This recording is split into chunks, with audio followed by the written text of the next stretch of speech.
Hey, what's up guys? Today I'm going to be showing you guys how to establish a higher time frame bias. People think that to get the daily bias, you need to go on the daily time frame. That's wrong. That's how you get like the weekly bias or 2 weeks bias. If you wanted the daily bias, it's legitimately at the 1 hour. Even like the 30 minutes, 45 minutes mark, because that's going to give you what happens throughout the whole day. For this, I just used the fib, right? So from swing low to swing high, it would just be this.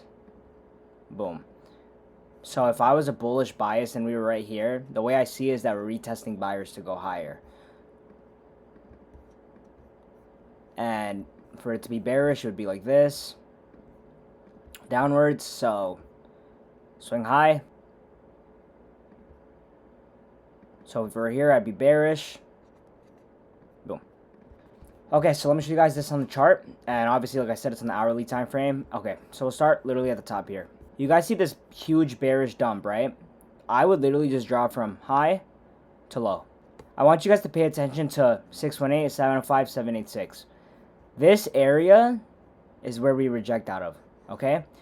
I was bearish here, okay? As you can see, we made a new low. Guys, daily bias is super simple. Let's say we're like retesting this area, right? I would just, boom, boom. I would just drag it down, okay? So, since we're at this 0.5, there could be a chance that we reverse here because of this SMT. But if we do get a rejection out of here, bearish, you know?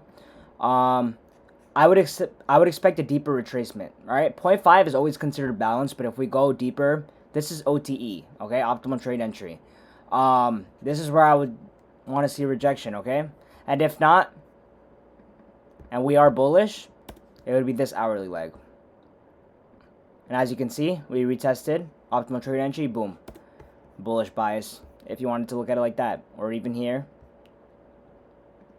if we did retest here to OTE and go higher, it'd be bullish. But yeah, I can show you guys a bunch of examples. So we can go here. As you can see, high to low. Did we retest 0.5? Nope. Not balanced. So if it's not balanced, I would drag it down all the way. Boom. And guess what happens? Reject out of here. Boom. Made a new low. So what would I be here? Bearish. I'm going to show you more examples. Let's say like this is what we saw, right? Swing low to swing high. Optimal trade entry, bullish. Boom. We make a new high. If it goes to the 0.5, it's considered balanced. The next video I make is going to be on OTE and the model, okay?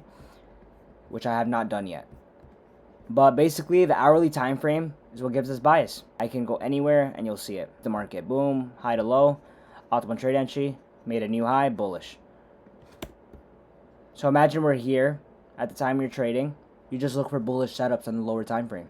Low to high, optimal trade entry, boom, we make a new high. Let's say we were here, you would look for bullish setups in the lower time frame. Guys, look, I can show you a million of these.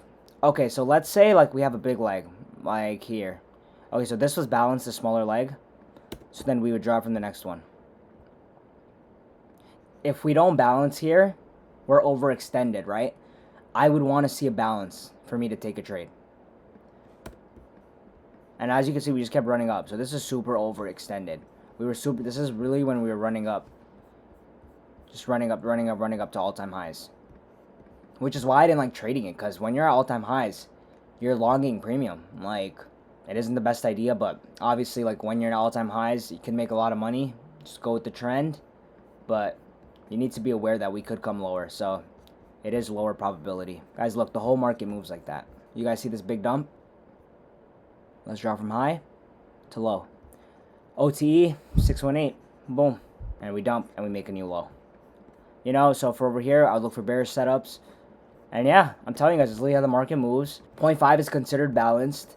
And I love trading a balanced market because when it's balanced, it's super easy to catch a longer short setup on the lower time frame, as long as it goes with your higher time frame bias. If you guys have any questions, drop them down below, and I'll see you guys in the next video. Make sure to like and subscribe if you want more educational content like this.